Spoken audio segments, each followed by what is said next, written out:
আজ সকাল সকাল তিন্নিমা শোনা আবার টাকলা হয়ে গেছে, সাথে আমি একটু চুল কেটে নিয়েছি। তারপর দুপুরবেলা গিয়েছিলাম মহাপ্রভু অনুষ্ঠানে। শুভ সন্ধ্যা বন্ধুরা, সবাই কেমন আছো? তো বন্ধুরা, ভিডিওটা ছিল এক সপ্তাহ আগের, তোমাদের সাথে শেয়ার করবো বলে করাই হচ্ছে না, কারণ আমি অনেক অসুস্থ, সাথে হচ্ছে তিন্নিমাই অসুস্থ। যাই হোক বন্ধুরা, এদিকে দেখো তিন্নিমা চুল কাটা হয়ে গেছে, আর সাথে কিন্তু এখন সোনা বাবার চুল কাটা হয়ে যাচ্ছে। তো সোনা বাবার কিন্তু মেশিন দিয়ে কাটা হচ্ছে, যেহেতু ওর চুল রয়েছে, কিন্তু তিন্নিমার চুল অনেকটাই পাতলা, তার জন্য ওর চুল খুর দিয়ে কাটা হয়েছে। আর এইদিকে দেখো আমিও চুলটা কেটে নিয়েছি। তারপর সবের চুল এক জায়গায় করে এই যে দেখো কলা গাছের গুড়ার মধ্যে চুল আর উপর দিয়ে এগুলো কিন্তু চেপে দেওয়া হয়েছে মাটির তলে।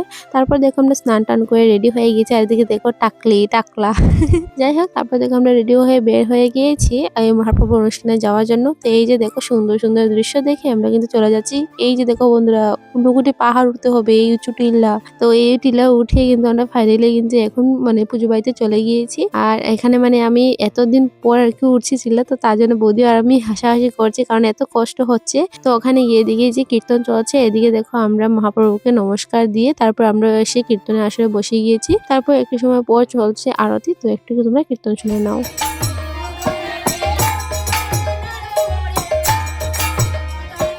তারপর কীর্তন হয়ে যাওয়ার পর আমরা সবাই বসে গিয়েছি মহাপ্রভুর প্রসাদ পেতে। আর এইদিকে দেখো মহাপ্রভুর প্রসাদ, টমেটো চাটনি, তারপর পাঁপড়, পায়েস, এগুলো দিয়ে খাওয়া দাওয়া করে এখন আমরা বাড়ির উদ্দেশ্যে রওনা দিয়ে দিচ্ছি। তো বন্ধুরা, আজকে মিম ব্লগ এতটুকু পর্যন্ত। ভিডিওটা ভালো লাগলে একটা লাইক দিয়ে পাশে থেকে বাই।